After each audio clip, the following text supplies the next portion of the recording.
we are back with another episode. It is episode 290. And before we kick it off into the guest, who is a very special one and a really, really great story today, just an update. We have this intentional growth financial assessment that we launched within the last month or so. And I'm very excited because we've unpacked the 4 pillars of your financials and how your financials should be built and organized in a way to clarify where you are today and how to connect your financials and the strategic plan to the future value of your business. So Pat and I walked through a bunch of videos after you get your results, but there's 23 questions. You don't need your financials. It takes probably less than about 5 minutes or something like that. And it's on each of the components of a financial foundation that allows you to view your company like a private equity firm. And then again, Pat and I have videos at the results page that show what good looks like and how you can use your financials to make decisions on distributions, on where do you invest your money to grow the value of your business, on projecting out taxes and your growth rate, all these different things that I think a lot of people have ambiguity around. We use the financial assessment as a way to clarify what's important and then show you how to actually get where you want to go. So check it out. We got the link in the show notes, or you can go to intentionalgrowth.io. So on to our guest. Feisal is on the show today, and he is the founder of Kinetic, and he started this business from a crazy event that happened to him when he was 35.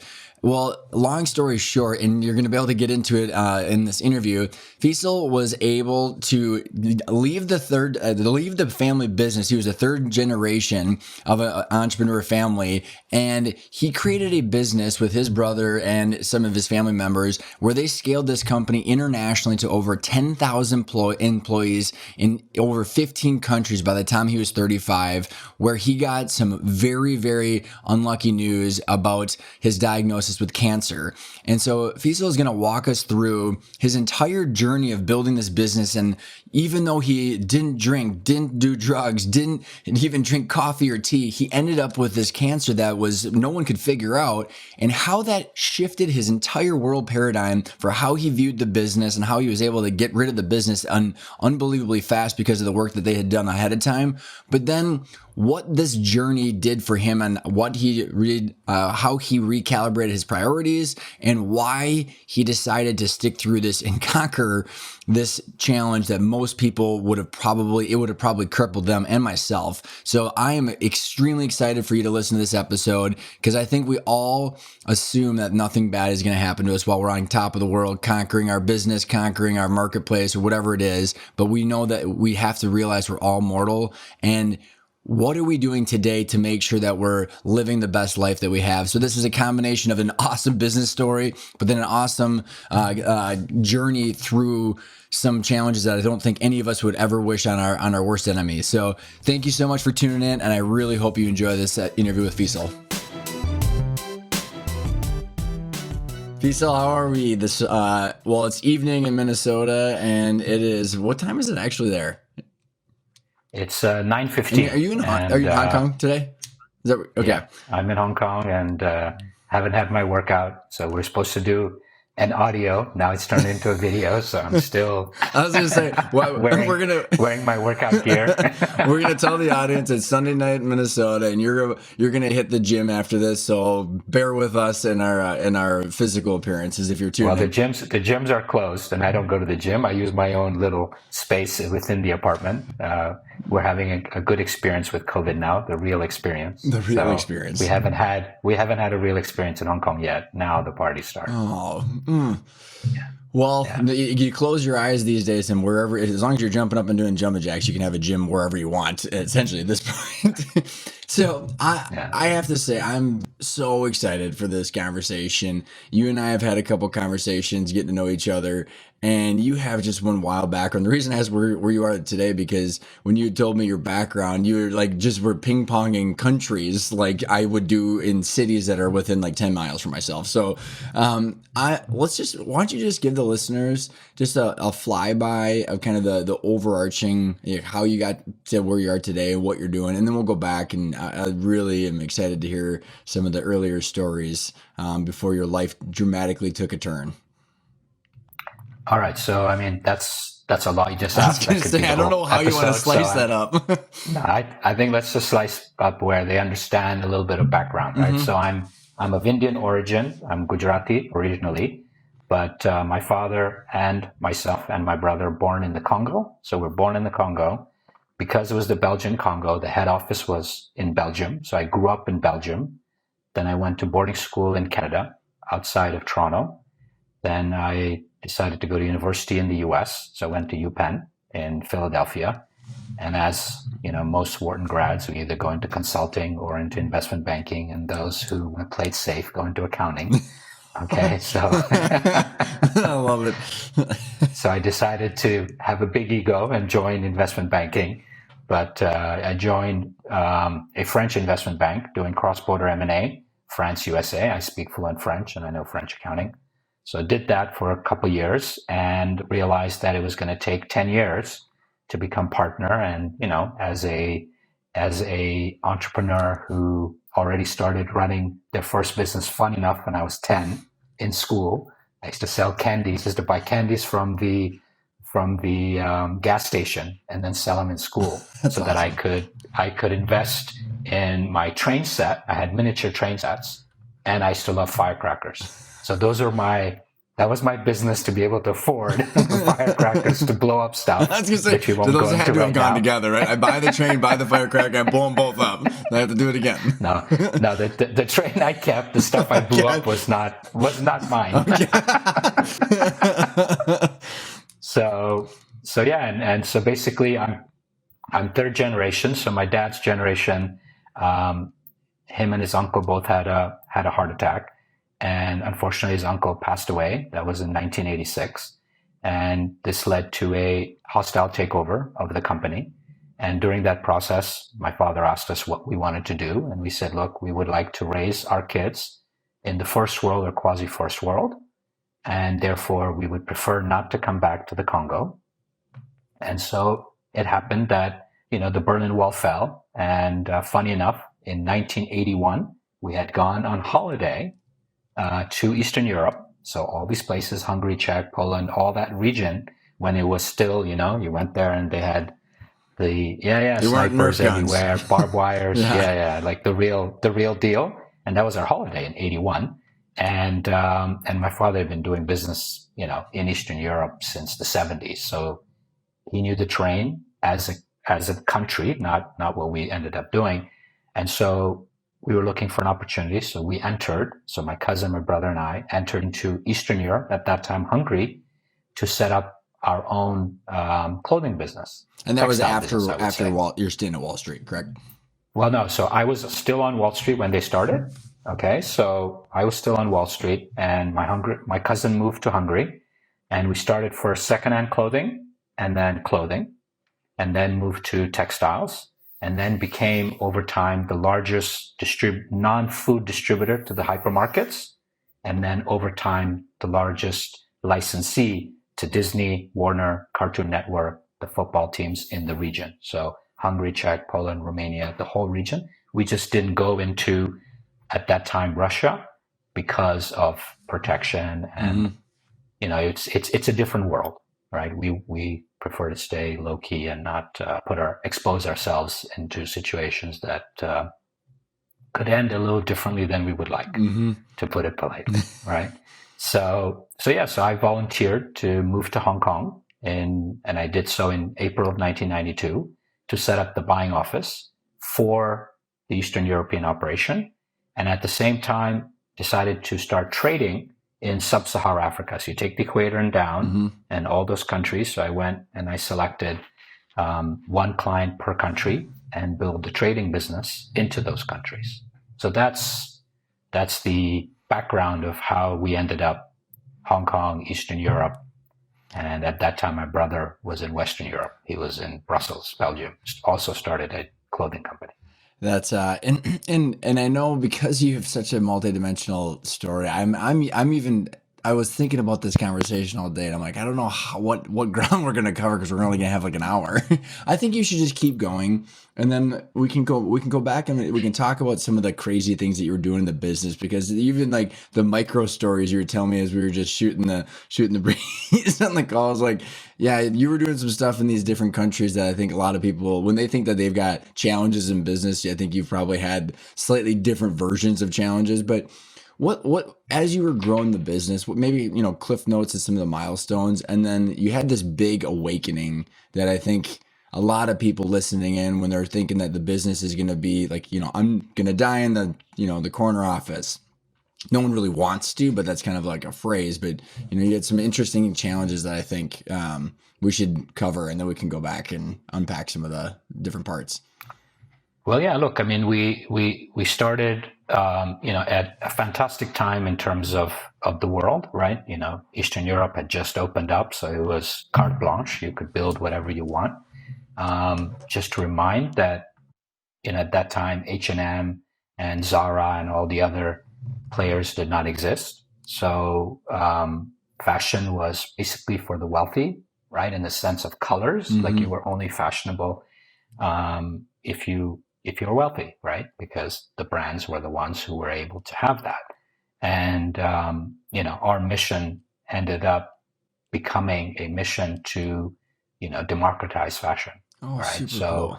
even when Disney came to us, and it was fun because they had gone to Tesco, which I'm sure is the British hypermarket. I know in the US, so I have to kind of highlight some things, maybe. And they asked, who are the players, and they said, well, these guys are the Procter and Gamble of clothing, which is the greatest compliment you could ever get. No kidding. Yeah. And so when they came, we asked if our quality standards were good enough, and this was my cousin, not me negotiating, and if the quality standards were enough, and they said yes. And then they started to have that conversation. And normally, Disney is in those stores and they're very expensive and all that jazz. And we said, well, if you want to work with us, what is your royalty? And then they shared the royalty, right? And we said, we will add the royalty to our existing price and sell Disney at that price. And they were shocked, right? They were like, what do you mean? I said, and we started to remind them who watches the movies and, and their cartoons and all of that. And of course, it's everyone, right? It's not just the wealthy. But at that time, the clothing, which still today is not very affordable to Jomo and Harry, right? And they agreed, right? So we ended up having a product that was accessible to everyone, because that was our goal, right? Was to be able to have the average person be able to afford the Disney, the Cartoon Network, the Warner Brothers, and be in fashion. And we were the only company, pretty much, I think, I don't know about the world, but at least in Europe, that had licenses to clothing, bags, home textiles, which means bed sheets, towels, all of that, shoes, like the whole 9 yards, right?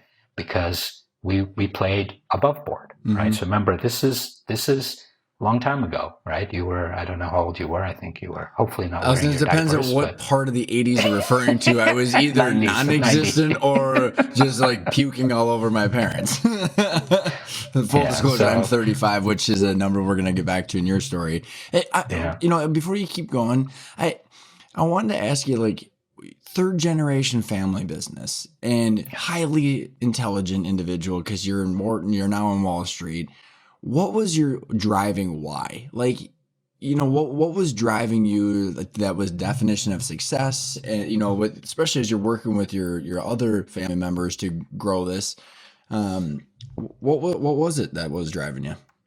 Look, initially, I'll be very honest, right? That I wanted to be financially independent. I didn't want to depend on my father or the family to support me, right? So when I did graduate, got a sign-in bonus. That's how Wall Street works. And I was financially independent.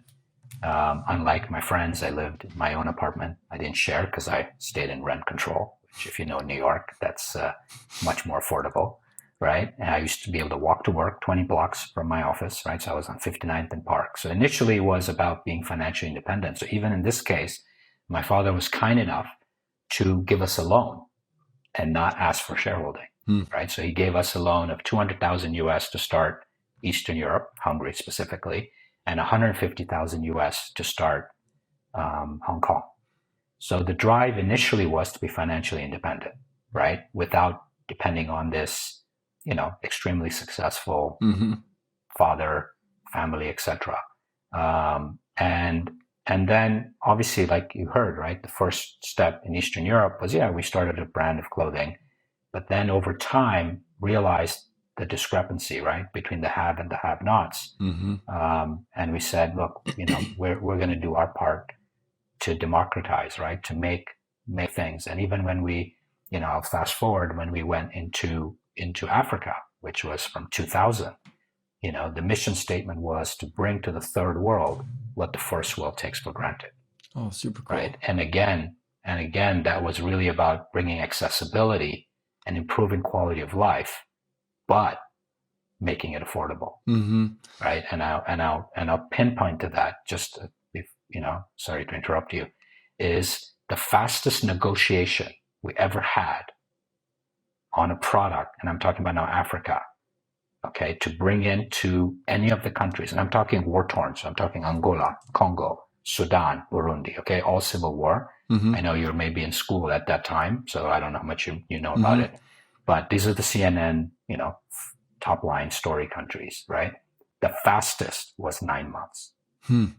So we played, so when you're asking about the war, so it's like, how can you bring first world, right, and bring it to the third world? So we were able to speak the first world language. We were able to provide the transparency again, for whether it was Disney or whatever, that the audits, these are very, very structured engagements, yes. And especially if you're going to be representing them with other places across the world. Yes.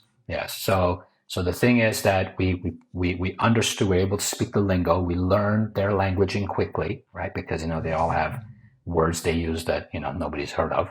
And we were able to provide the transparency actually beyond what they ever asked for. And I'll be very honest, way beyond, whether it was the banks, whether it was the companies we represented, but also be able to negotiate real hardball, which is, whether you want to say it's the Gujarati or whether it's the Wharton. I think it's more the Gujarati than the Wharton, but to be able to bring to the people and affordability, right? So for example, Pampers, to be able to bring the affordability of one diaper at night so that the child could sleep through and the mother would get rest, right? For brain development and rest and recovery, right? Again, when it came to sanitary pads, again, the heavy flow, which I know people don't want to hear about, but it's the reality where, and the mamas are the core of the businesses in most of these countries. Right? When I say that's what they're called, I'm not saying in a derogatory way. And again, giving them the support so they can do their work in a comfortable manner. Right? So these are examples. It's no small thing. I mean, like you said, talk about take for granted, right? I mean, people are getting their boxes of diapers shipped to them in 25 minutes.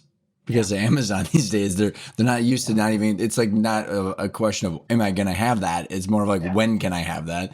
And, you were telling me a couple micro stories on when you talk about negotiations in these countries that you're going into, you're not talking about negotiating with some, college kid in Target or Amazon or Walmart, right? You're talking about like legit negotiation. Maybe talk a little bit about when you were telling me that street story when you were going in and you're walking the streets, which was a little bit different than some of the different people in the countries had experienced before. Because I can't even imagine, especially as capitalism is flowing into these countries, but you're kind of riding on that capitalism horse. How, like, what did all of that mean as you were coming into the people and to the governments? You see, there's two things, right? One, of course, you want to build, a company, right? You want to crush it, right? The scorecard, the bottom line was your scorecard, right? But you focused on the middle, not the top, the bottom. You focused on the middle. That was the core, right? Because if you focused on the middle, right, the top and bottom took care of itself, right? And when I say that, I'll reframe it. It was, our goal was, okay, first, we were the only ones that owned both sides. Okay, so we were not only owned, sorry, I want to specify, that had owners on both sides. So on the buy side and the sell side, everywhere we were, there were owners. Okay, so there were people 100% with heart on the ground, and there's people 100% heart on the buy side, which was me on this side, right? And of course, the organization, not just me. And so the thing was that, because we had that, but even then we said, how can we play a game, right?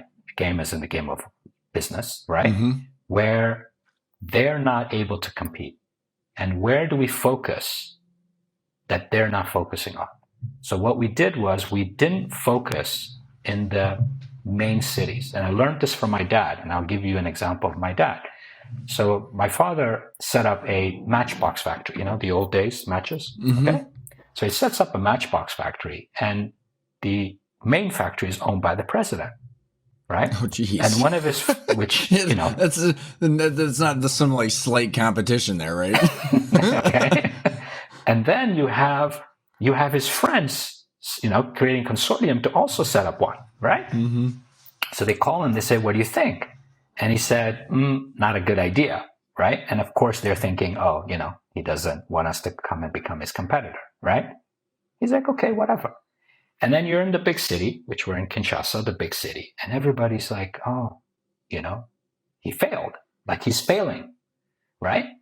And actually he wasn't. What he was doing was in the capital city where you had the highest population and the most hoo-ha, he had minimum distribution. His whole focus was on the interior. So it looked like he was failing, but actually he was crushing it because he was focusing on the rest of the country. Remember, a population of 50 million, right? We did the same thing in Angola, right? Where it's a population of 18, 20 million. 7 million is in Rwanda, but the rest of the country is bigger. But most people spend 75% of their revenue was in Rwanda, the capital, and 25% in the rest of the country. We were the opposite. So we sent our A team to the interior. And remember, the advantage of the interior is that your overhead is much lower, right? So we were running companies at overheads in the interior of 5%. Okay. So that way, 5%, right? Even if you made 20 points on top or 25 points, your bottom line is pretty healthy, right? Right. Okay. So that's the thing.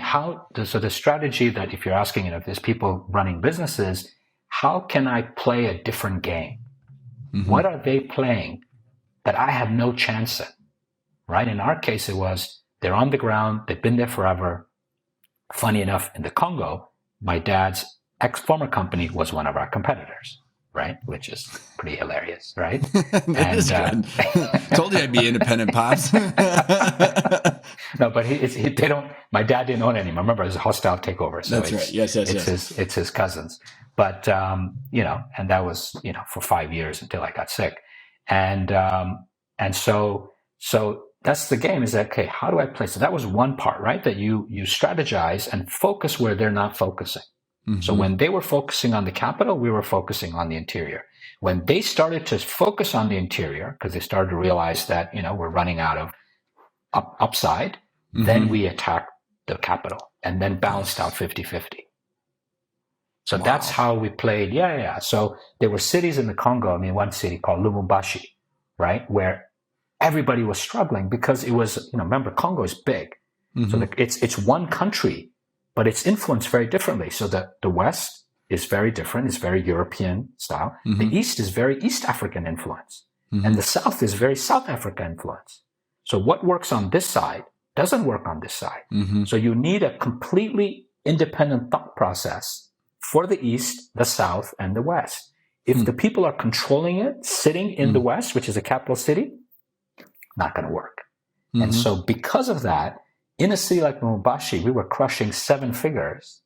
Wow. Okay. Bottom line, just one city when everybody else was struggling because they didn't have an independent thought process and zero control by the West on how the buying was done, what was bought, right? We had an independent rock star who's now the head of that company now, the whole head actually, right? Amazing guy. Who just was incredible, right? So it's how do you take a country, break it up? Even Angola was the same, right? So the bottom of Angola was all Namibia and South Africa fed, right? While the upper sides were very different, right? So you had to break the countries up into countries, right? And think independently, right? And so, it was a different game. So that was game one. That was different. The second game that was different was really about the long game, right? That how do we change lives?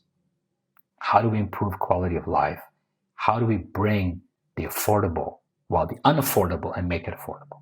Then you're playing a different game, right? Because a lot of people, I mean, a lot of my competitors, right? They were serving the poor. So they thought, what do the poor know? Something's better than nothing, right? And our focus group, I wouldn't say, I don't know how to say it, like our standard, Community. our standard was our own family. So when I sold food, it was, would I have my children eat this? And if it was yes, then I would sell it. So it was a very different standard of operating. Remember, so we're bringing in Ariel, which is detergent, right? Procter & Gamble. We're bringing in Pampers, Always, Gillette, Dettol, all the brands that we all use in homes, right? That we all use in our homes today. Yeah. And even the brands that we created, also the standard was extremely, extremely high. So the pen we sold, our main competitor was BIC. I mean, we crushed it. They were not happy campers, okay? Because we analyzed the pen to the T. We said, let's look at what are the 3 to 5 key components of BIC that makes BIC BIC, right? That's an example. And then we said, okay, what can we afford to replicate? Some you cannot because of technology, right? Because they control it globally, right? Like Gillette, the blade, you can't even try to find a blade factory. It just doesn't exist. They bought everybody and control everybody. I don't know about today. I'm talking, these guys know how to play ball. We got enough monopolies going on globally here. I'm following you. Yeah. I don't know what it was back then, but I know it's probably only just exacerbated these days. Yeah. I don't know if it's more or less, but yeah, I mean, the game's changed. But so it was really looking at really, quality products at affordable prices, but to change lives, right? So that's a long game. Right. So if somebody else is playing a different game, which is the top line and bottom line, and they're really looking at, but what do they know? Right. Because that's the reality, right? Remember at that time, there was no social media. There was no, the mobile phones we were using in Eastern Europe, we had satellite phones. I'm talking about the very interior, not Hungary. Those were normal phones. Right. So it was, data was not available. Right. So it was about playing a different game. And once you play a different game, you're competitors, but not competitors, right? So that's the thing. And then you're asking about the story of I never went to almost any of my offices. Okay, like in Angola, I don't know, in 20 years, I probably went twice, right? Because my role, if I want to sit in an office, I might as well sit in Hong Kong, right? It's beautiful, right? Beautiful view, beautiful space, So there it was all street, right? So I spent a lot of time on the streets, going store by store, walking the streets, talking to mamas. Eventually there were stores, right? Middle stores, and then eventually hypermarkets, right? In countries like Angola. But at that time there wasn't, right? In the beginning, it was all, and again, very low key, jeans, t-shirt. Nobody knew who I was. My competitors didn't even know what I looked like, right? In most countries. Right. And the people on the street.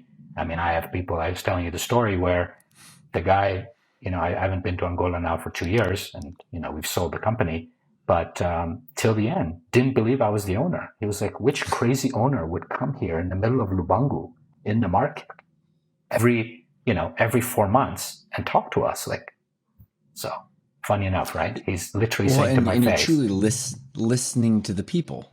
Right? I mean, you're listening to the people, using the qualities that you're using to play the long game. And this is not in listening to the people, like you said, walking down the markets. I mean, I don't know what people are thinking right now, but it's the markets that are probably not the markets that you experienced, right? Like, this is not like, oh, I went and strolled through Walmart and Target to see what shelf space people were on. Like, I'm assuming it was a little bit different based on some of the things that you're saying. So, like, you went above and beyond and put yourself at risk, like, probably physically multiple times. I was comfortable. Most people wouldn't be comfortable, right?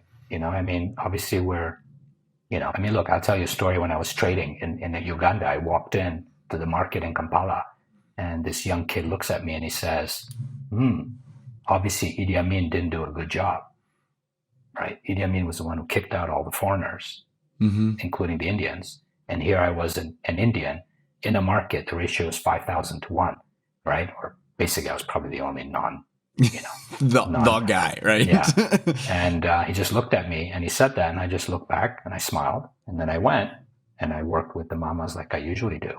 And I left, right? Now, that was basically saying that, why are you here? You don't belong here, blah, blah, blah. But that's life, right? That happens everywhere. That's not just in Uganda, right? That happens, it happens everywhere. America. Yeah, everywhere. No, I mean, everywhere there are people who are going to say things that are, still living in their space, right? Whatever that is. And they're going to make comments, and we've all had to deal with it, right? And, with my first and last name, right? And the fact that I've had a beard since I'm 18. Today it's a little longer because we were supposed to because I sabotaged our audio interview. So yeah, it's been an experience, right? I mean, So you did all of this before you were my age as of today. And so when you think, and I don't know what numbers are public or ones where you're willing to share, but like you went, you just to bring up a couple of the numbers you already brought up, is you borrowed 150 grand and 200 grand and you turned it into, and it wasn't all easy peasy, right? But you turned that into a multinational business that all by the time you were my age. And so I don't know what numbers to give people just the scale. And I don't know, because you're very calm and collective right now. And I know we're going to kind of start shifting as the story takes a turn, but like, were you always like that while you were hustling and traveling the world, or were you nonstop? Or no, I mean, look, I was a tough cookie, right? So if I'm based in Hong Kong and we had offices in Europe and other countries, and when something wasn't done, I'll give you a real hard response, right? So, and I would still be in the office and they didn't do their job and they're 7 hours behind me and I'm still in work, right? And then the next day I would ask, and the questions I would ask were as brutal as, which is old school. Did you have time to eat? Did you have time to sleep? And did you have time to go to the bathroom? Okay, so that's the level of hard ass. Okay, you want to hear it? I'm giving you. So you went to the bathroom and you did not do your report. Yes. Yes. You had time to sleep. You had time to eat, which means you had time. So don't tell me you didn't have time. Because if you didn't do any of those basic fundamentals, then you can tell me you didn't have time. But think about it, right? I'm 7 hours ahead of you. I'm still in the office and you tell me, you go home and I'm trying to call you for the report, right? And you're gone. And you tell me you don't have time. Come on. Ryan, have a little grace on the hard ass.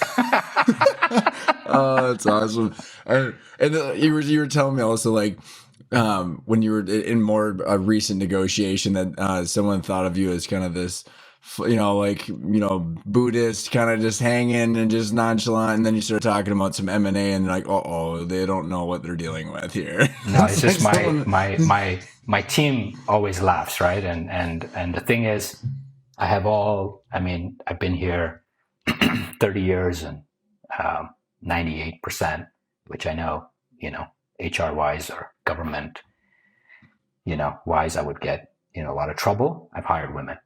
Okay. So 98% of my team in Hong Kong have been women. Okay. Even really? Today I have one male in the head well-being, but of course within the expert team, obviously it's a mix, right? But yeah, it's look, so the business was built to go up to, a few, in the hundreds of millions, right? Eastern Europe, we had our experiences, right? So 1998, the Asian financial crisis, all our retained earnings got wiped out. So from 91 to 98, we built a good threshold, right? You can imagine we were making at that time, good 7 figures, and it all got wiped out in 1998 in the Asian financial crisis. And then in 2000, we started to rebuild. So from 2000, we rebuilt, and that's where a lot of the agencies and, it was a complete shift in thought process. And so by 2005, when I was your age, the business was in the hundreds of millions. And We had about 10,000 employees, including some interesting ones like armed security guards with MK16s as a deterrent, not for any other reason. And just to clarify to the listeners, the only time that was in Angola, the only time they ever used a gun was once when we received a pharmaceutical container and the mamas started to fight, like literally fight. So he shot in the air to calm the situation down. And in 20 years, that was the only time any of the guards ever used the bullet or their weapon. Okay, just to clarify. Yeah, so it was a deterrent. That says a lot. Mm-hmm. So you just have to play smart that you don't get attacked and et cetera, et cetera. So what happened? Let's get into the what happened, right? Because all your retained earnings get wiped out. You've got the energy to rebuild again, and what changed everything? You mean the second hit? Yeah, where were you and what happened when you realized that it wasn't like when your plan that was in your head had to adapt a little bit because of some news that you got? No, look, I was on top of the world. I thought, as the USA, my shit didn't stink, right? And we're doing really well, right? Across, we were in 7 countries in Africa. We were in 5 countries in Eastern Europe. We were running buying offices in Hong Kong, Dubai, and Paris. We were in the whole textile clothing side in Eastern Europe. In Africa, we had a pharma division. We had, we're the first ones to bring anti-HIV drugs into Africa. So those conversations, which you were referring to before, were very different because it was heads of state. It wasn't, yes, ministers of health, but mostly heads of state who gave you the blessing, right? And then we had fast-moving consumer goods, like I was describing, the Procter & Gamble's, the Gillette, the Reckitt Benckiser's. Then you had the white goods, which is, the Haiers of the world, which is fridges, freezers, washing machines, those elements. And then you had commodities, general commodities, which my brother ran and managed, right? So I spent a lot of times, like, again, when we say differential, I've spent a lot of times in homes. Like, I've spent more time in homes, African homes, than you can imagine, right? Wow. Because, that was my thing. I would go and understand, how do they wash? How do they eat? What's the cooking utensil? What does the home look like? What does the space look like? How much water is there? What's happening? Especially with detergent, there's hand discoloration in women because of the chemicals in the detergent, right? So these are all the things that we were really trying to understand so that we had depth in what we were providing. It wasn't just, Procter & Gamble's great, let's just do this. No, right? It was really, do your homework to the T. So so in a good space. And you said 10,000 employees too around that time? Yeah, it was. I mean, I stopped counting how many reports I used to get and the people, but it was a lot of people. Don't worry, this is just a short 30-second break. I wanted to give you the opportunity to get the 5 intentional growth principle videos where Pat and I walk you through in 5 different videos how to clarify a path towards a more valuable business and turn your vision into reality. If you text the word intentional to 66866, you'll get a text message, you send an email in, and then you'll get 5 videos and the intentional growth vision board where you can get a flavor of how you need to clarify your path to a more valuable business and some of the things that you need to work on so that way you can make progress towards that original vision that you had when you started your company. Again, text the word intentional to 66866. Now back to the interview. I don't know if it was when you were saying that you were like walking on the beach when someone asked you how many reports you had or something like that, and you stop counting. And you're like, yeah, enough. So, what happened to that slowed you down? Why don't you let's get into? Well, it's God, life, the big boss, goddess, whatever. We always say, right? She, he. It's all a debate, but it doesn't matter. Yeah. So I went on holiday, and before I went on holiday, I took a bite of food and I was choking, and so it was not good. And then I went on holiday, and every meal, my first bite, I was choking, And well, let's do something different. I'll tell you the real story, which I've never told. So basically, I was doing yoga every day, and the fifth day I was doing yoga, the master said, "Why don't you do let's try a headstand?" I said, "Well, my back isn't good," and that was the response of my body during that 1998 crash was a slip disc. Okay, just as a reference. So you see the alarms. These are alarms that go off before you get the big kick. And so I was like, okay, so the last day I do a shoulder stand, right? So I finish the shoulder stand. It's lunchtime. I go eat lunch. I take a nap, and I wake up, and I have, to take the boys were 1 and 3, to take the boys to the beach. And I'm washing my face, and I see this big bump on my neck. And I'm like, whoa, what is that? And it was literally half a tennis ball sticking out of my neck. And it wasn't there when I went to bed. And I was like, okay, this is not funny. So I'm pressing it. It's not hurting, but it's hard. What the heck? And I'm like, okay, this is not good. So I pick up the phone. I call and I was staying at a very high-end resort. And I said, can you please call back the master? Right? And they said, okay. What happened? I said, no, just call the master back. I need to ask some questions. So of course the beach got canceled. And I went and I asked the guy, I go, have you seen this before? He was, poor guy, freaking out, right? And he goes, no. And I said, do you know what it could be? He goes, no, I have no idea. And he's pressing, and this is like some really, this is in Bali, right? So these are Indonesian real master guys. And he's like, look, we don't know what it is. And he was an energetic guy, so he didn't understand. So like, okay, fine, go home. So I pick up the phone the next morning. So I first call my internist, right? He's my main doc. He's, I used to travel with a medical kit to these countries, right? So I was equipped.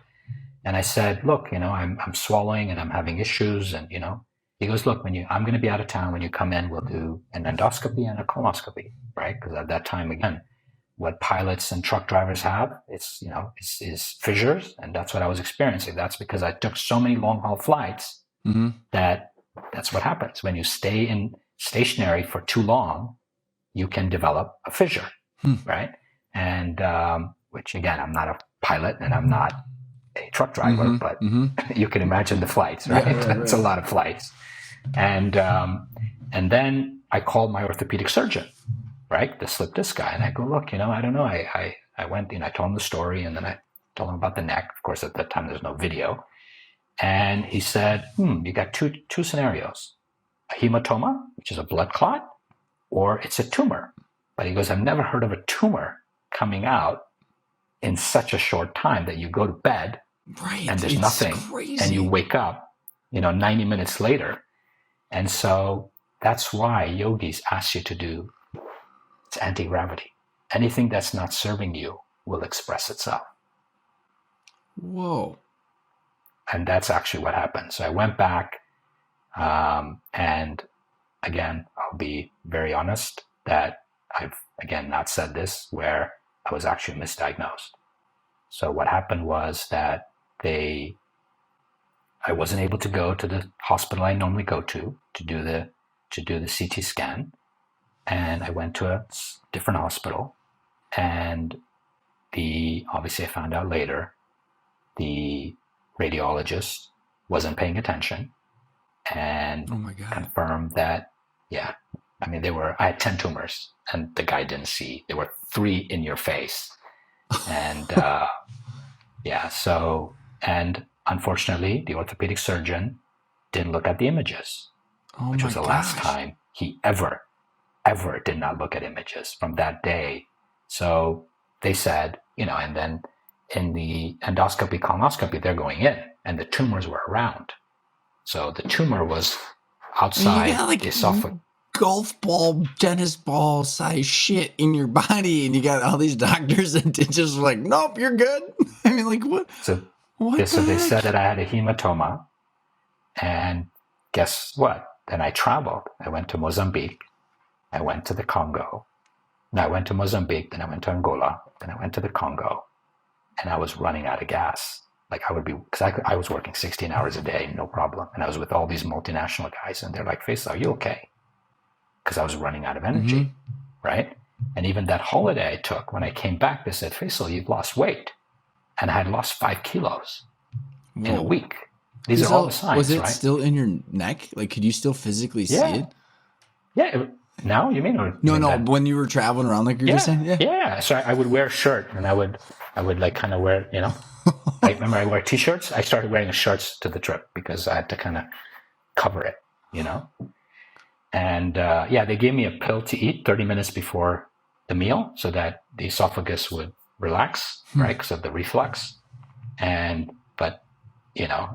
I traveled, and then even I was in Pakistan, we went to buy land because we were putting, I was bored. So we were putting factories. I wanted to put a truck factory, a motorcycle factory, all kinds of crazy stuff. That's what I do when I'm bored too. Yeah, hypermarket. We were negotiating to put a hypermarket. Look, Ryan, big ego, big project. And when you have a big ego and a big project, when you're bored, your boredom projects become very big as well. Yeah, Pakistan happened because my younger son couldn't be safely delivered in Hong Kong. It was during SARS, so we had to leave. And so all those projects in Pakistan happened was because I had a 3-hour window of nothing to do. I'm being honest, dude. You're asking me. I'm telling you honestly. You have a golf ball tumor inside your neck. 6 to 9, I would work with Hong Kong. Then I would eat breakfast with my brother-in-law. Then we'd go to work, and then we work from 10 to 1, right? 10 to 1, 1:30. Then we'd eat lunch, and then Hong Kong was closed. So I had nothing to do. So from 3 to 6, I had nothing to do. So I ended up looking at motorcycle project, car, auto manufacturing. And I'm talking big brands. I'm not some mum-foo-foo guys, right? Then hypermarket.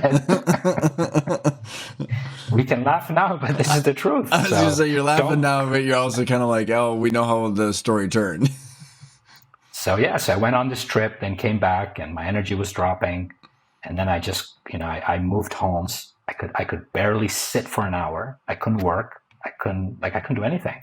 So I called the doc. He was traveling again. And I said, guys, you need to start from scratch as if you don't know me from Adam. And they said, what? He goes, look, something's wrong.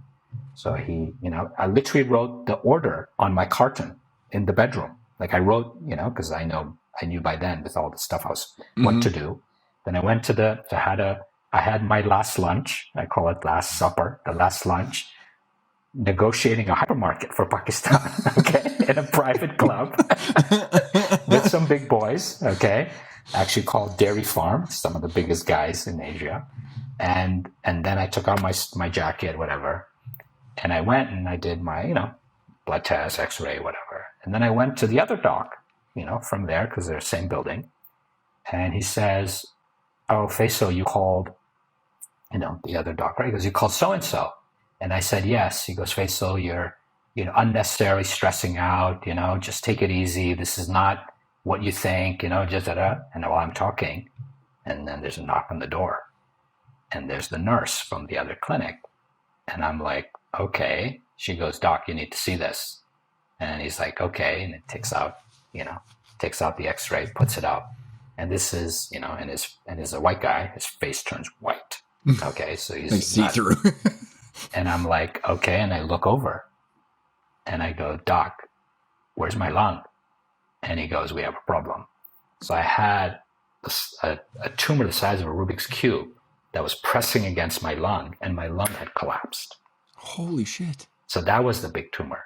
That was secondary. That was the lymph node, the tennis ball. Oh, so the original one was the Rubik's Cube. That's why I was having the swelling issue, because it was pressing my esophagus.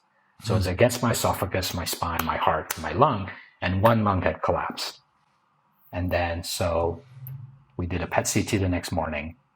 Again, I'm reading. It says Ahmed Cancer Center. And I'm like, the machine must be here. Like, who the hell is going to think you're going to have cancer, right? Like, remember, this is 2004. This is not, today is a different world, right? People know and understand. Mm-hmm. So I was like, oh, machine must be here, right? Mm-hmm. So I do the scan, and the same day, 3:30, I walk into the doctor's office. Couldn't go home because, of the radiation to the children. And he says, I'm really sorry, we got bad news. And I said, okay. And he's like, you've got stage 3 cancer. And that was it. I just collapsed. right? And it was like And you're how old are you again? 35, so same age as you. And it was like, I mean, I just crumbled, and then of course he waited. My now former spouse was there, and she supported me through the process, and then put myself together. And I said, okay, doc, what's the plan? He goes, well, you need to go to hospital now. I said, dude, I'm not going to hospital now. You tell me what time I need to be in hospital and I'll be there. So I negotiated. He agreed to the morning. And I went home, and I'd already told everybody stop moving, my cousin and my brother, because the day before, when he saw the x-ray, when I was walking out of his office, he said, whatever God you believe in, please pray. So this is the same guy who's telling me I'm stressing out. On my way out says, whatever God you believe in, please pray. So I looked at my, spouse at the time, and I go, did he just say to pray?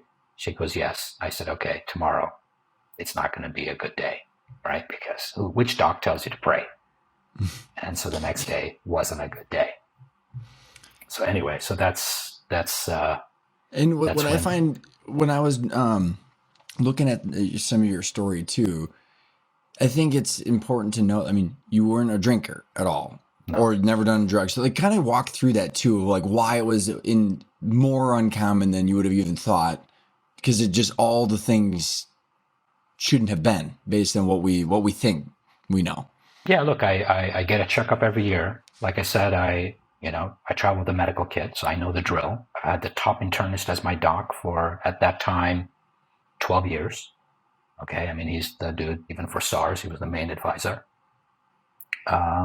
I don't drink, even till today. I don't smoke, never tried drugs. I don't drink coffee, I don't drink tea. 6 months of the year, food was brought to my office, and it was, not some rubbish. And I had a gym in my home, at that time as well. And so you couldn't imagine, right? Anything like this could happen. The BMI was similar to now, which is, optimal. I was 5'7", 60, running between 65, 68 kilos, which is the same today. So it's not like I'm a big guy or whatever the other things. And then that was the real story, right? That when I asked them what happened, they couldn't answer me. And the advisor was a founder of the cure. So these are two MD Anderson grads. They graduate from the same school. The existing doc is top docs in US. You get all those awards. Right now he's in Hong Kong. And both of them are like, we don't know. So I'm like, wait a minute. So you're telling me that I might drop dead, right? I have stage 3 cancer. You have the cure to my cancer, but you don't understand how I got it. Like, are you guys for real? And he said, I'm sorry. We don't know. And that's where everything started to be like, look, like I said, we're drillers, right? When it comes to business or anything, right? We need to understand, right? And remember, I had a 1-year-old and a 3-year-old. I wasn't really ready to go. Yep.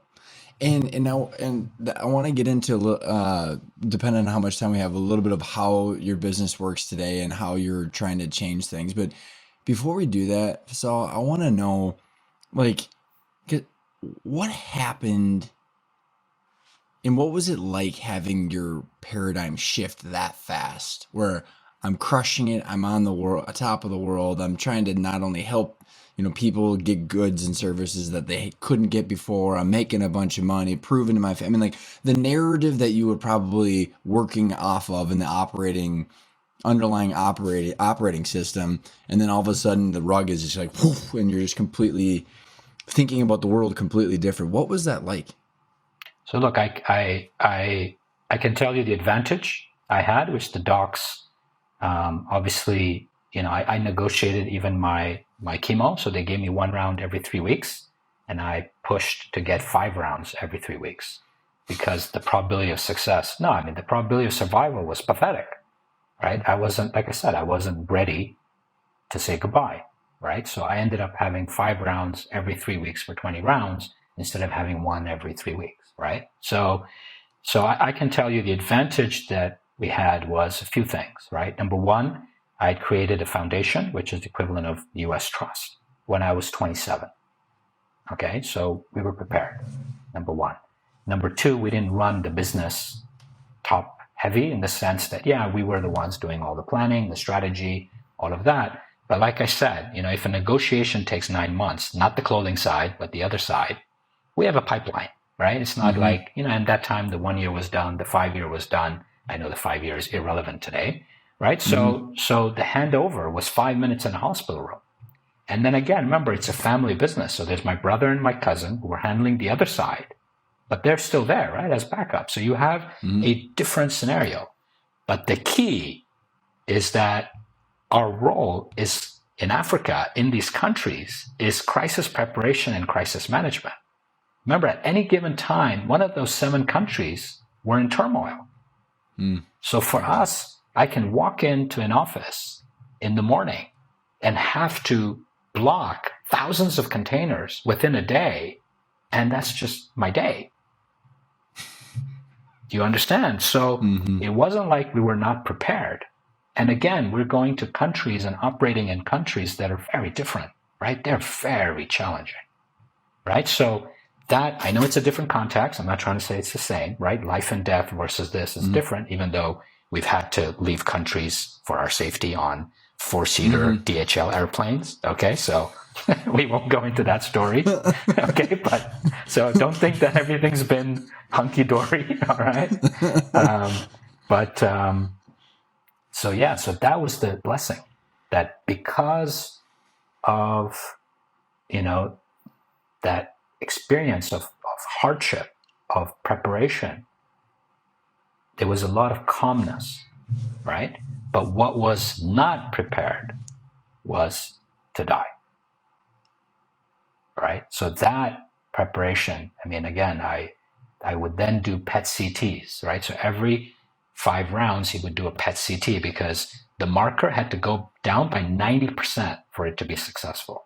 Jeez. So it was like, 90%, and like down by 90. So 10%, 10%, like keep going, because it was in the thousands and it's supposed to be up to 5. Okay. Good yeah. So after but that's why I did that many chemo rounds. And so you got to tell the listeners too what you do with your food too when you're telling me that story. It's like you're like, nope, give me 5 chemo rounds and jam them up, and you got to tell the listeners. No, but it's so the thing is that, coming back to what I'm saying, right? That when I did the PET CTs, I would visualize saying goodbye.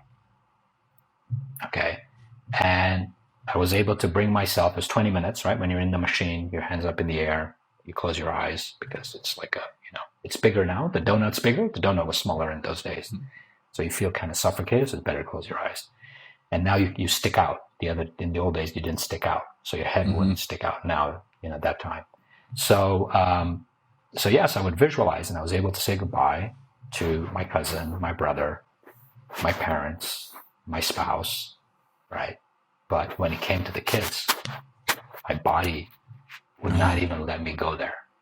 Oh, horrible, man. And horrible. That preparation is what I'm saying was not there, right? So there was preparation for whatever, right? You can say because of those experiences, but the preparation to be able to say goodbye, right? We just watched a movie last night, Sing Swong or Swong something. I can't remember. And in there, it's a guy who has cancer, and his kid is there. His wife is 7 months pregnant, and he has the option to not tell them and be cloned. Right? Oh, weird. Yeah. Right? And I won't ruin the story, but there's a part on closure. Right? And that preparation of closure is what we've never been trained. At least I hadn't been trained. Right? Today, it's different. I go to sleep every day in Dead Man pose. I do a meditation, and that's preparation to go.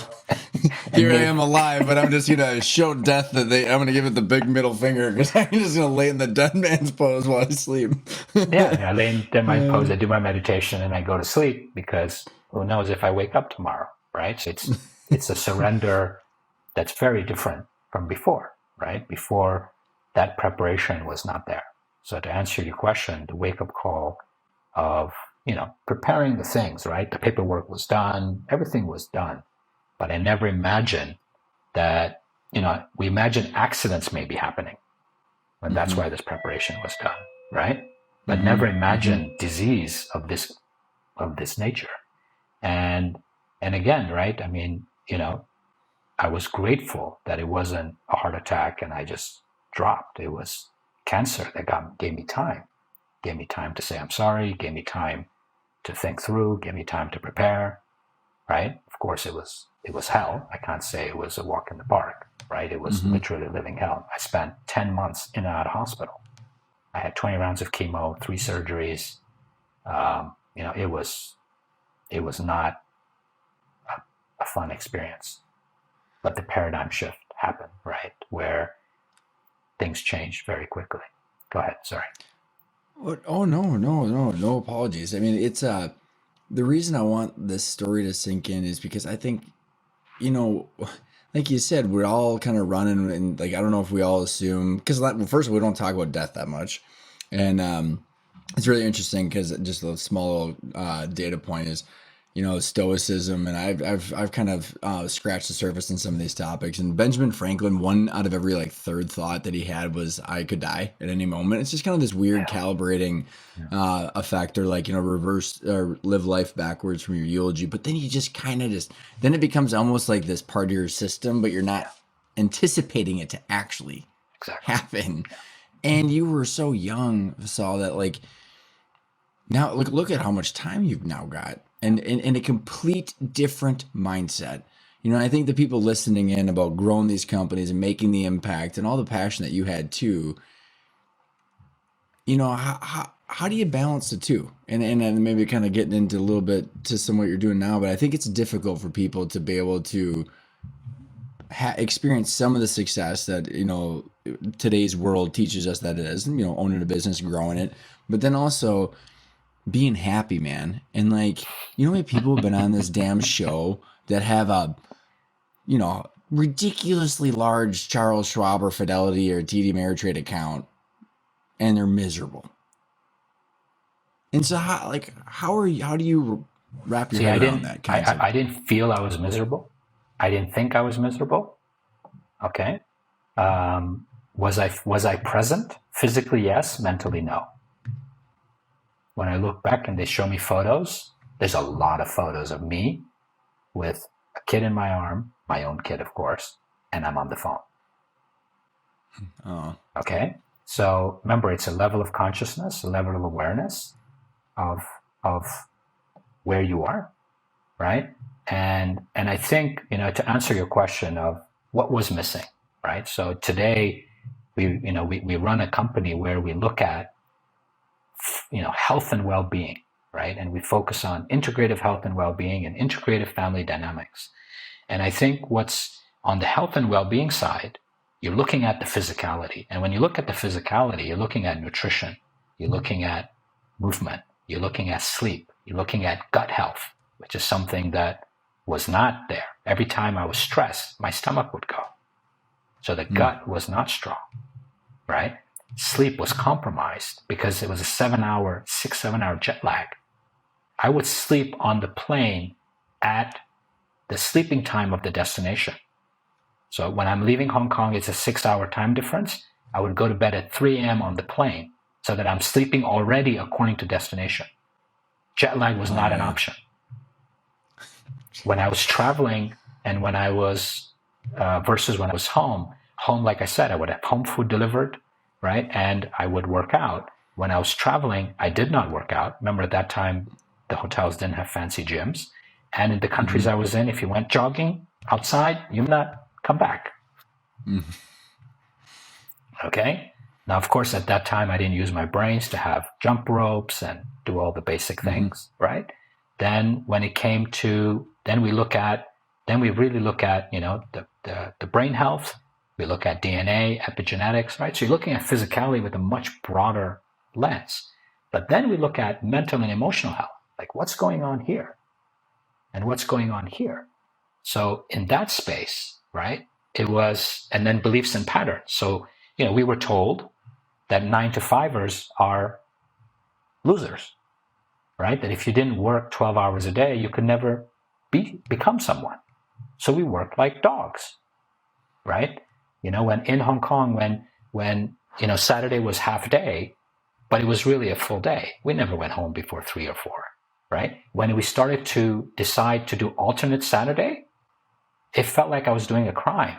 When we said Saturdays off, was as if like I'm blasphemous, right? I've been Crazy. excommunicated. That's how strong those beliefs are.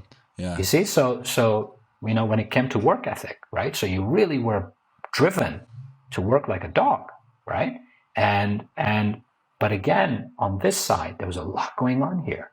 So I was physically present, but mentally checked out.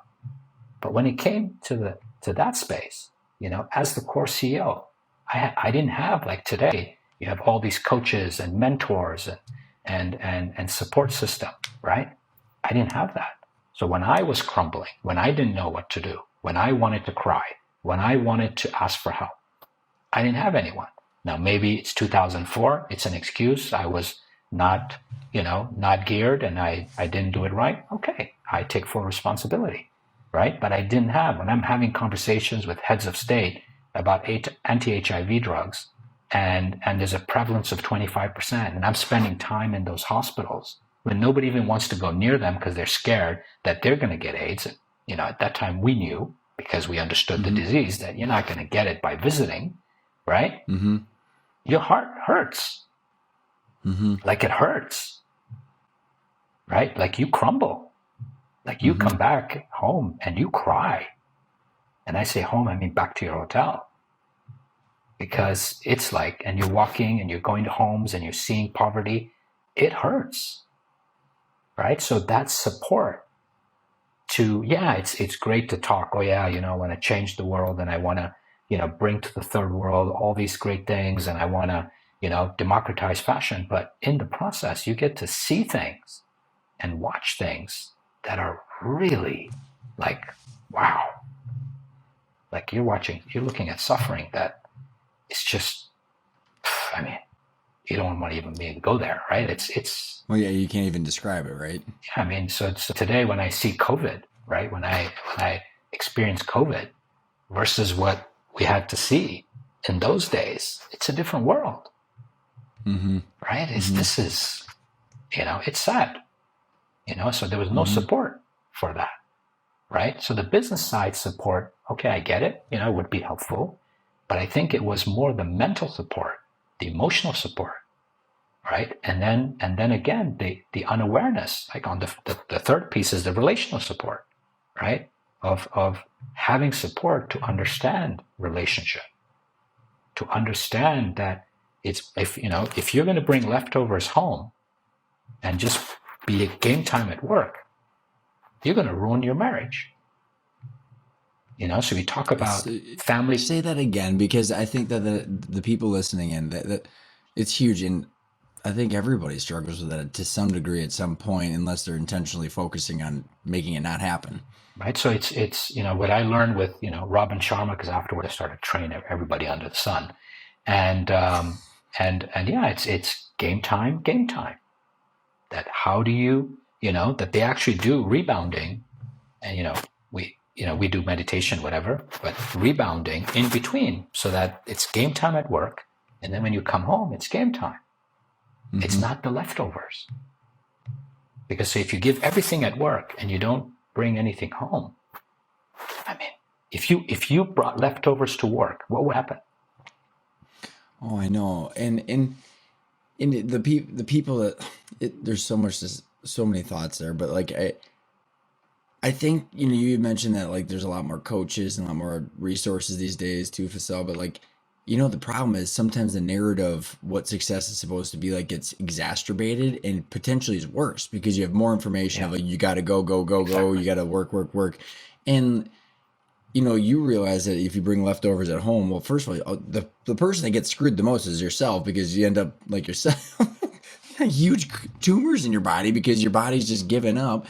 And I know we're going to have you back on this show as we're going to be integrating your work today and what you're doing on this kind of integrated medicine and understanding how we can use that as entrepreneurs to help have a better relationship with ourselves and the business. But like, what if you were to go back to yourself and have a conversation about what you know now, how would you describe I don't know if it's enlightenment or what you think, or like how you see the world today? How would you have described that to yourself in the past? No, I mean, I think, to me, I'm not a fan of this work-life balance because work is part of life. So to me, that's complete nonsense.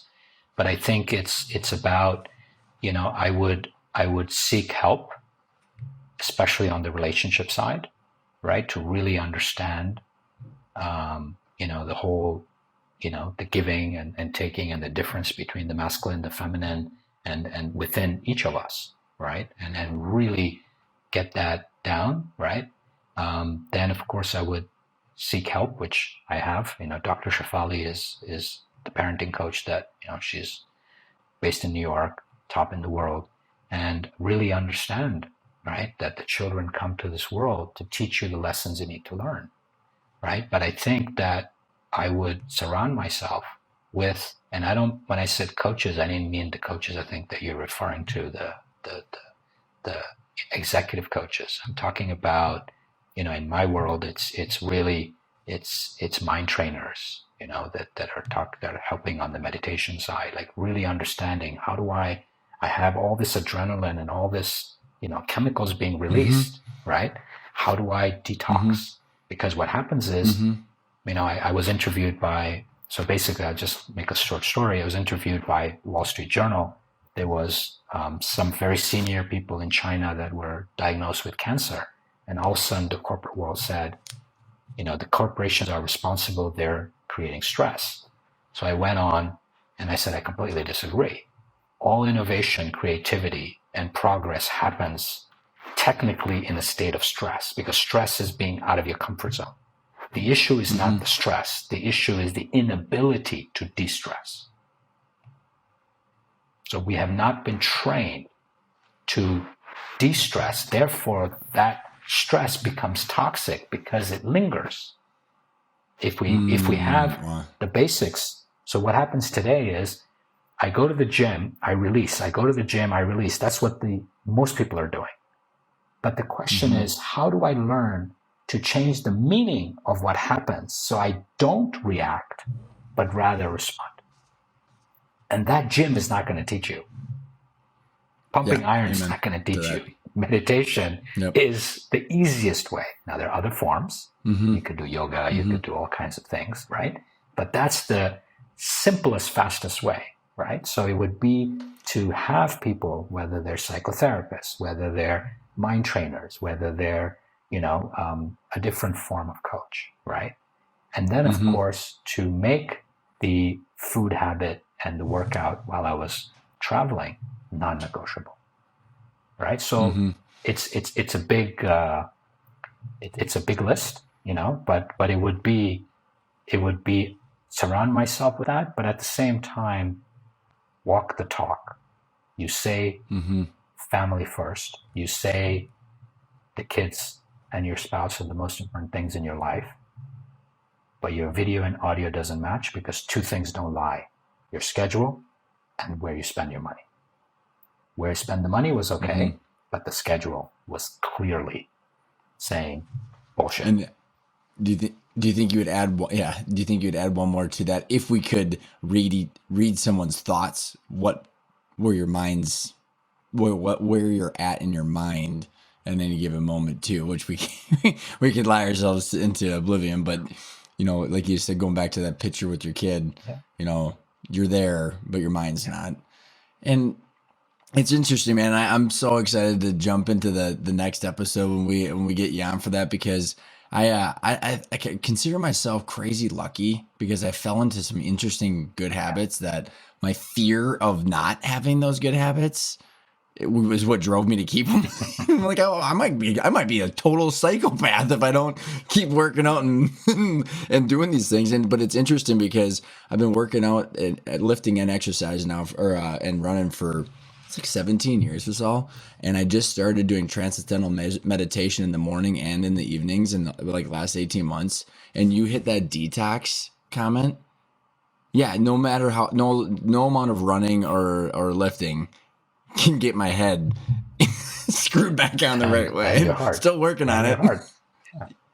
So fascinating, man. And so, before we wrap up here, just to kind of whet everybody's appetite, can you just give like a couple minute overview of your approach? You kind of mentioned a little bit of the mind, relationships, and physical, but you're no joke, man. And when I say that, is like, people can go and they can go to some, where they think it's like meditation, just the head, but then like, but I'm really hurting physically, or like I've got bad relationship issues. So like, I think the level of attention that you said were drillers, the level of attention after Wharton that you went into probably Wall Street in your company, I can only imagine what you've done with the business that you have now. So just kind of give everybody the overview of the business and the approach, because that'll set us up for diving into what we can actually do about this stuff. Okay, thanks, Ryan. So basically, look, what's happening today, whether we look at succession, whether we look at a medical issue, whether we look at the coaching that you're referring to, executive coaching,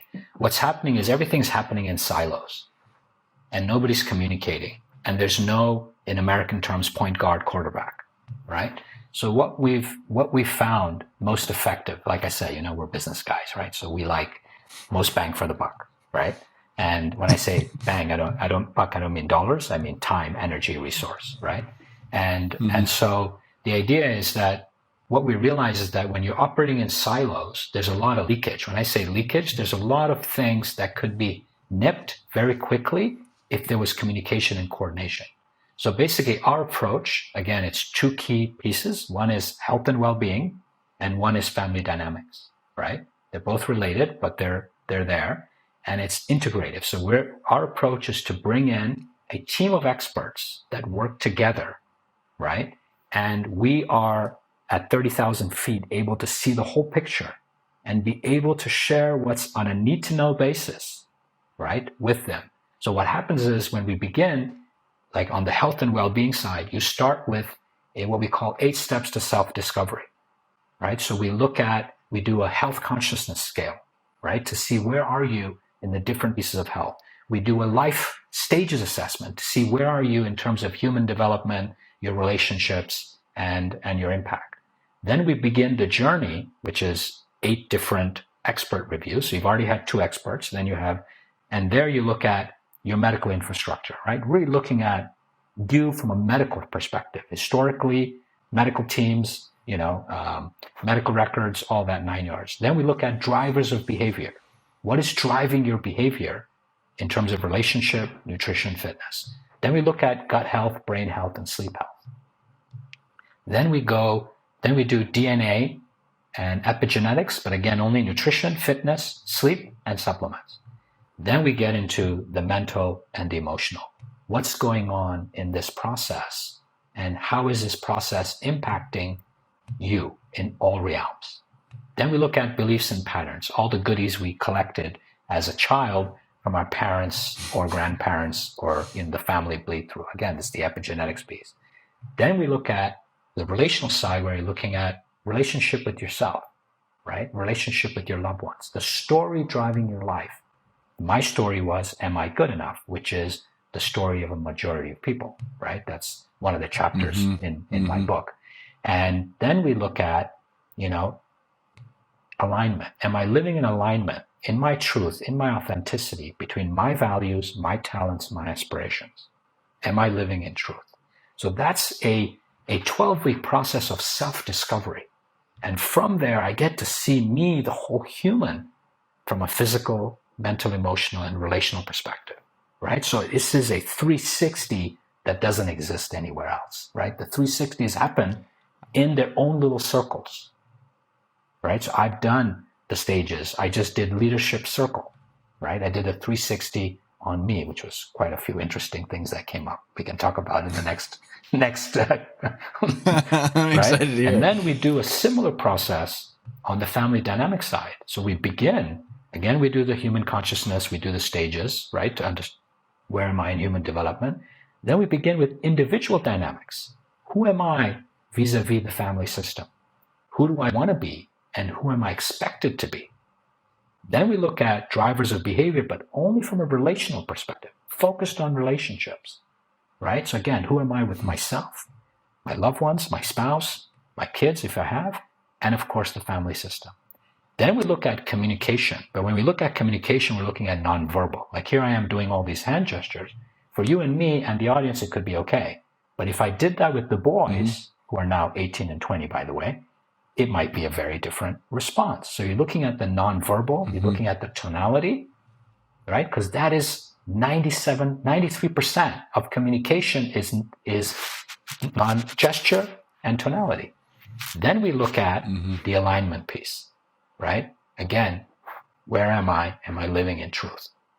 And then we do a group collective dynamic where everybody's in the room and we do a facilitation and we're watching what's going on.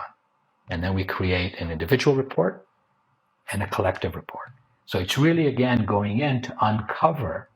And I just wrote an article for FFI, which is bridging the human system with the family system. Because most advisors are doing work on the individual, but not as much as needed, and going straight to the family. And so what happens is that the individual for whom we've created this family business, for whom we've created all this wealth, is not taken care of from our perspective the way that they should, deserve, whatever word you want to use, which I know sounds like I'm imposing, but I'm going to impose anyway. I love it. I love it so much because, first of all, I got plenty of my own personal experiences of how disjointed all those are, and anybody that's listening knows how messed up the U.S. healthcare system is. And we've now gotten to this point where your mind is completely integrated with your body, and when you're not feeling good, you don't think good, and when you don't think good, and you just listed a bunch of stuff. That's why I said it's not just foo-foo stuff. It's like, oh, and by the way, we're going down into science and all the way back up into the brain health and all this stuff. And like you said, the leakage is where I think a lot of us feel this. We just don't know how to put words to it, and you're starting to do that. And I got to say that I can't thank you enough, because it's Monday morning, and I caught you before your workout, thank God. But we're going to get you on for Feisal on that the first theme series. That for the listeners, we're going to be doing some cool stuff after episode 300 about kind of packaged up themes. We're going to talk about one about personal drivers, and we're going to be diving further into this, because I think every business owner who runs that many, there's so many stakeholders. Feisal, you know that, like, so many stakeholders, and you're one human being, and you're showing up different, and having all that imbalance, like you said, it's integrated. It's not compartmentalized. And so if you can help us with that, man, I trust me, I think we all know that we're only 1 degree away from psychopaths. Isn't that what I believe it very differently. I say it's 1 degree of separation to find someone to help you to bring self-love and self-care. A little different. I'm on the other side of the fence. I'm going to come join you on that side then. So thank you so much for coming on the show. 2 final questions. One, the word intentional, the name of the show. I like the word a lot, and I love hearing what they think it means to them. So what does the word intentional mean for you? Our whole foundation is based on that, right? We say in Arabic, is niyyah. What is the niyyah, which is what is your intention, right? And without that, nothing has meaning. So it's all about intentionality. That when our experts work, their intention is, if this was the last conversation I'm going to have with this human being, how can I empower him or her so that he or she can move forward in an incredible. So it's all about empowerment. It's all about not about crutches. So niyyah is the foundation for everything, and again, before we began, what's the niyyah we had, right? We had a little catch up before we began to align on our niyyah, which is the intentionality. So funny enough, that's niyyah. I love it. I like it. And then where can people find you, your material, your book, and then and we'll put all the links in the show notes. So it's the company is Kinetic Care, so QINETICARE. So Chi, which is energy, which is everything, right? Net, and then I care. So network, and then caring for self first, right? The oxygen mask. And the book is called 4 Steps to Flow. It's available on Amazon in paperback and in Kindle form. So that's pretty easy. And and then on LinkedIn, you just got my name, and you'll find me on LinkedIn if you're on there. So those are kind of the ways to reach out and or kind of stay connected with the crazy guy in Hong Kong. Feisal, thank you so much for spending the time with me and the audience. Looking forward to having you back on in the near future. Thank you, Ryan. Absolute honor and privilege. Thank you for reaching out and allowing me the honor and privilege to share. And I hope it will be of value. I shared a few things that I've never done publicly, the misdiagnosis, the actual story of what happened in Bali. So something dear to my heart, and I hope that will have people think about the anti-gravity piece and a few other things. So again, thank you. Well, I hope you're thinking about what you're doing today and whether it's things that you want to be doing, and if it's getting you towards a direction and growing you towards a more fulfilled life, a more fulfilled business, a more fulfilled ecosystem of the people around you. I just think about Feisal's story, and I'm really, really, really excited for the things that he's doing with his company, because Kinetic it's a completely different approach towards integrated health and medicine. And I think there's an aspect of how he's tackling the human health and the human body and mind is how we also need to, it takes that level of awareness on how we treat our business and how our business interacts with ourselves, our relationships, and the physical stress that it can create sometimes, which, Feisal mentioned about his story.